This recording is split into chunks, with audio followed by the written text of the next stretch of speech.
اللہ تعالیٰ فرماتے ہیں کہ لوگوں کا حال یہ ہے کہ مصیبت کے بعد جب ہم ان کو رحمت کا مزہ چکھاتے ہیں تو فوراً ہی وہ ہماری نشانیوں کے معاملے میں چال بازیاں شروع کر دیتے ہیں۔ اللہ کے فرشتے ان کی مکاریوں کو قلم بند کر رہے ہیں۔ وہ اللہ ہی ہے جو طوفان میں گری ہوئی کشتیوں کو لوگوں کی دعائیں سن کر انہیں بچا لیتا ہے، مگر وہ منحرف ہو کر زمین میں بغاوت کرنے لگتے ہیں۔ دنیا کے چند روزہ مزے لوٹ رہے ہیں، پھر تمہیں ہماری طرف پلٹ کے آنا ہے۔ اللہ تمہیں سلامتی کے گھر جنت کی طرف بلا رہا ہے، اور بھلائی کا طریقہ اختیار کرنے والوں کے لیے اللہ کا اجر بھی ہے اور مزید انعام الہی بھی، مگر جن لوگوں نے برائیاں کمائی ان پر ذلت مسلط ہو گئی، کوئی انہیں اللہ سے بچانے والا نہ ہوگا۔ آیت نمبر 31 سے 32 تک۔ سچا پروردگار اللہ نے اپنے حبیب سے کہا کہ آپ ان کافروں سے پوچھیں کہ کون تم کو آسمان اور زمین سے رزق دیتا ہے؟ کون ہے جو سماعت و بصارت کا مالک ہے؟ کون ہے جو بے جان سے جاندار کو، جاندار سے بے جان کو نکالتا ہے؟ کون ہے جو اس نظم عالم کی تدبیر کر رہا ہے؟ تو وہ کافر ضرور کہیں گے کہ اللہ۔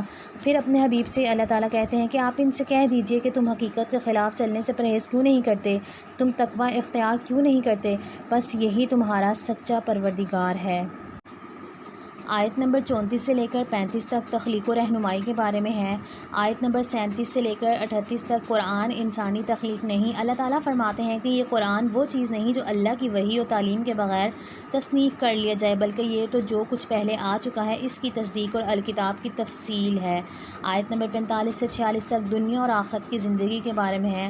آج یہ دنیا کی زندگی میں مست ہیں لوگوں کے بارے میں کہا جائے، جس روز اللہ ان کو اکٹھا کرے گا تو یہ محسوس کریں گے کہ یہ دنیا کی زندگی محض گھڑی بھر کے لیے جان پہچان کرنے کو ٹھہرے تھے۔ روز آخرت انہیں معلوم ہو جائے گا کہ یہ سخت گھاٹے میں رہے جو راہ راست پر نہ تھے۔ بہرحال انہیں آنا ہماری ہی طرف ہے، جو کچھ یہ کر رہے ہیں اس پر اللہ گواہ ہے۔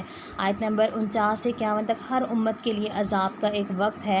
اللہ تعالیٰ فرماتے ہیں کہ ہر امت کے لیے عذاب کا ایک وقت مقرر ہے، جب یہ مدت پوری ہو جاتی ہے تو گھڑی بھر کے لیے تقدیم و تاخیر نہیں ہوتی۔ اللہ کا عذاب اچانک رات کو یا دن کو کسی بھی وقت آ جائے تو تم کیا کر سکتے ہو؟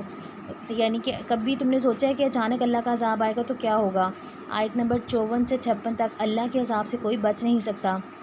جس شخص نے ظلم کیا اور روئے زمین کی دولت بھی اس کے عذاب سے بچنے کے لیے فدیہ دینے پر آمادہ ہو جائے تو اس عذاب سے بچ نہیں سکتا۔ آیت نمبر 57 سے 58 تک جو ہے رب کی نصیحت ہے۔ اللہ نے فرمایا کہ تمہارے پاس رب کی نصیحت قرآن آ گئی ہے، یہ دلوں کے امراض کی شفا ہے، جو اسے قبول کریں ان کے لیے رہنمائی اور رحمت ہے۔ اے نبی کہو یہ اللہ کا فضل ہے اور اس کی مہربانی ہے، اس نے یہ چیز بھیجی، اس پر لوگوں کو خوشی منانی چاہیے، یہ سب چیزوں سے بہتر ہے جنہیں لوگ سمیٹ رہے ہیں۔ یہ قرآن ان تمام چیزوں سے بہتر ہے جنہیں لوگ سمیٹ رہے ہیں۔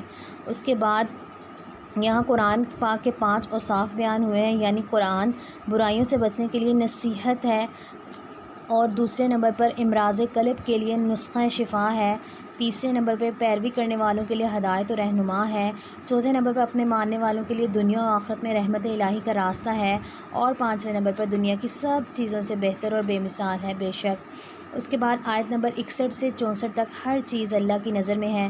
آیت نمبر 66 سے لے کر 67 تک خالق کائنات کے بارے میں ہے۔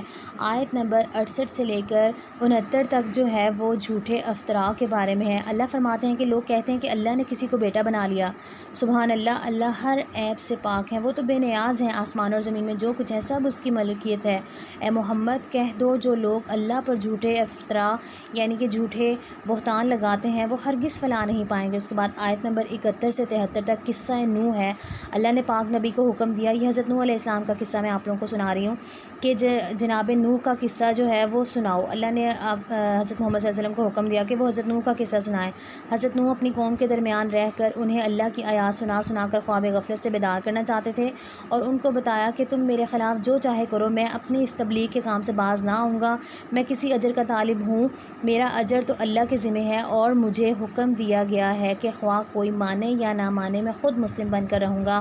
پھر انہوں نے اسے جھٹلایا اور نتیجہ یہ ہوا کہ ہم نے اسے اور ان لوگوں کو جو اس کے ساتھ کشتی میں تھے بچا لیا، اور انہی کو زمین میں جانشین بنایا اور آیات جھٹلانے والوں کو غرق کر دیا۔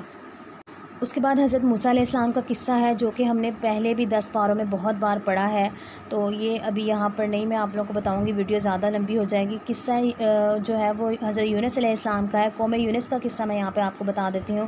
آیت نمبر 98 میں اللہ تعالیٰ فرماتے ہیں کہ اے نبی پھر کیا کوئی ایسی مثال ہے کہ ایک بستی عذاب دیکھ کر ایمان لائی ہو اور اس کا ایمان اس کے لیے نفع بخش ثابت ہوا ہو؟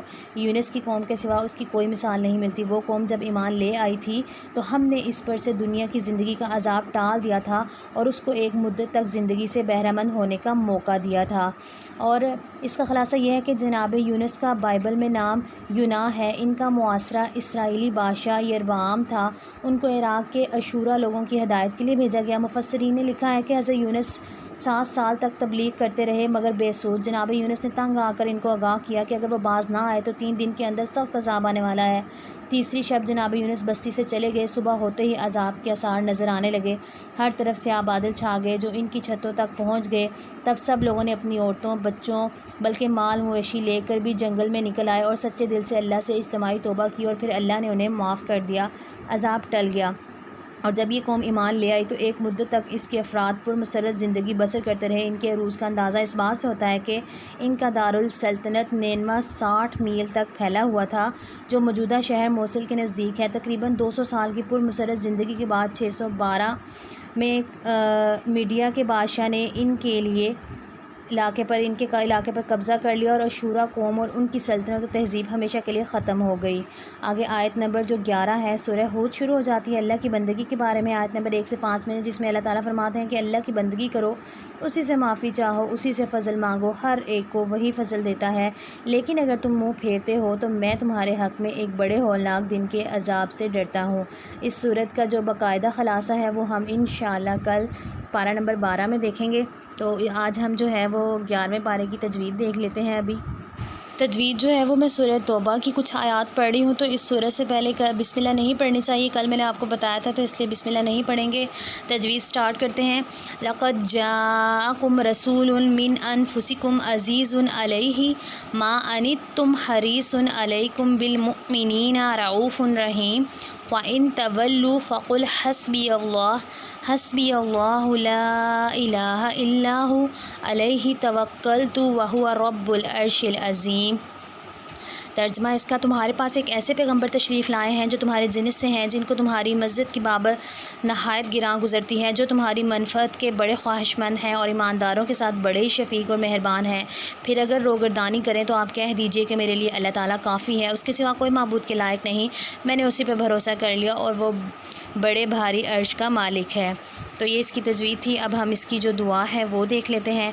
ربنا لا تجعلنا فتنة للقوم الظالمین نجنا برحمتک من القوم الکافرین۔ اے ہمارے رب، ہم کو ظالم لوگوں کے لیے آزمائش نہ بنا اور اپنی رحمت فرما کر ہمیں کافروں سے نجات دے، آمین۔ تو اس دعا کو بھی آپ لوگ یاد کر لیں، اور دوسرا عشرہ شروع ہو گیا الحمدللہ، تو اس کی دعا بھی آپ زیادہ سے زیادہ پڑھیں۔ اللہ تعالیٰ ہم سب کی باتوں کو قبول و منظور فرمائیں، آمین۔ اب آخر میں میری اللہ تعالیٰ سے دعا ہے کہ اللہ تعالیٰ ہم سب کو قرآن پاک پڑھنے، سمجھنے اور عمل کرنے کی توفیق عطا فرمائے، آمین۔ جزاک اللہ خیراً کثیرا۔